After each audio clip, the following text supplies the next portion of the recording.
Thursday morning, Upper Niagara. Can you believe it's almost July? There's the mud line.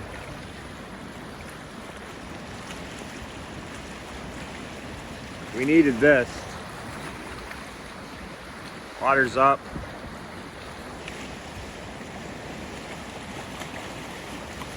It's supposed to be windier. It's going to be windy all day, but it's supposed to hit almost 50 miles an hour possibly. Shoreline is trashed. Middle of the river is okay. Just depends on what the wind does today. Upper Niagara, Thursday morning.